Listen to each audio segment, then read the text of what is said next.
Okay, let's take a quick look at our SWYMO app together. This is the very first version of our app, and odds are by the time you're watching it, there's been some updates. The most important thing is for you to understand exactly what you can do on the app, the different versions of it, what you can do now and what's coming, and exactly why we built it the way in which we did. So let's start with this version. This is the free version of the SWYMO app. Every one of your clients that scans the ScanIQ QR code, registers for the system, will then be able to log into the app. We need all of their information in order for them to be able to log in. As it sits right now, this is not something where they can just go to the app store, download it, and begin using it, as they need to be registered with your business. So here on the home screen, your SWYMO score stands out immediately, and it stands out for a reason. The SWYMO score takes 4 key metrics. We're looking at here: skeletal muscle index, fat mass index, your ECW to TBW, and your phasing. It ranks each person in their respective cohort for age and gender. It tells them if they're in the top 1%, the top 5%, the top 25%, or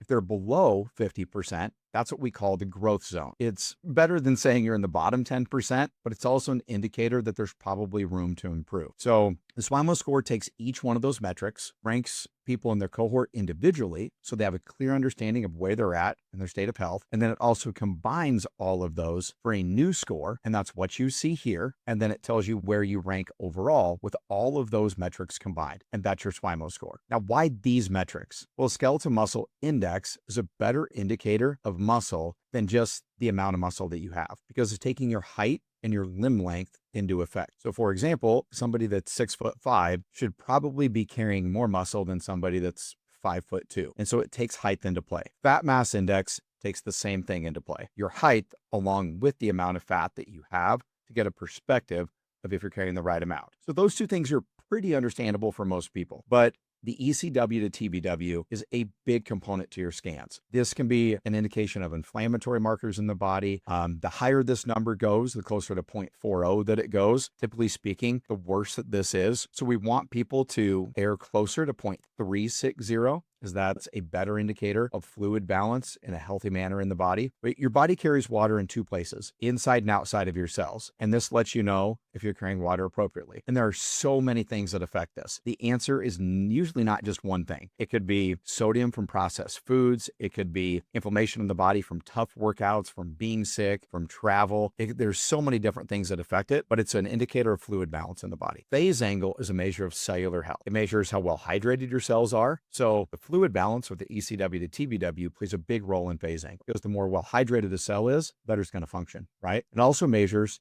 the strength of the cellular membrane. So it measures resistance and reactance to give you a phase angle. These 4 metrics combined are a key indicator of health, and that's why we made them your SWYMO score. So additionally, from this home screen, you can click on the other buttons and view muscle fat metrics. I think these are ones that will resonate with most people: their weight, their skeletal muscle mass, their body fat percentage, and their body fat pounds. Water, your fluid balance in the body, just broken down more in depth. Metabolism metrics, your BMR, your lean body mass, your fat-free mass index, and we go back to phase angle again. As the better your phase angle is, the better your metabolism is going to be functioning. Then obesity metrics, pretty simple. This measures your body fat. SWYMO score, one thing to keep in mind: if you don't have an in-body 380, 580, 770, or 970, these metrics may not all be available to you inside of the application. So just keep that in mind as you navigate through here.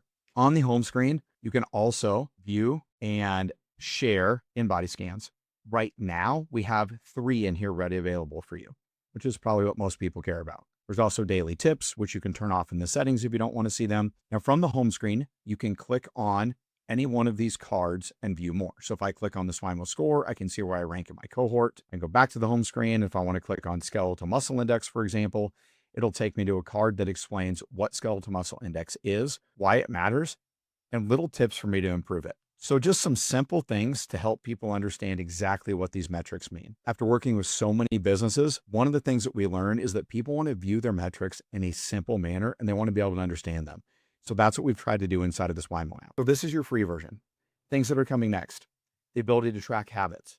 We've built 10 habits into the app, and it allows people to track simple things that matter to them. Did you sleep 7 hours last night? Did you eat a protein source at every meal? Did you drink an adequate amount of water? Did you drink alcohol? Did you drink drinks with sugar in them? Did you journal or stretch for 10 minutes? Did you walk 10,000 steps? Whatever it is, people can pick 5 habits to track, and the app gamifies that process. And if they don't like the habits that we have pre-built into the app, they can even create their own habits. So that's the next steps with the app. That's all a part of the free version. From there, the ability to track food. Now, SWYMO started as a nutrition platform, 8 years of integrating nutrition data with in-body data.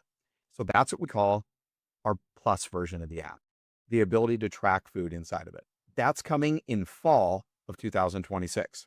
The final step to this is a wearable device overlay. So you can track fitness, HRV, sleep, recovery, all of those metrics for your clients. Additionally, you can also see continuous glucose monitor data, CGM data right inside of the app. So bringing all of those things together in one comprehensive platform and being able to see exactly how they all work together is game changing for a business. So this is a quick look at the initial version of the SWYMO app and what's coming.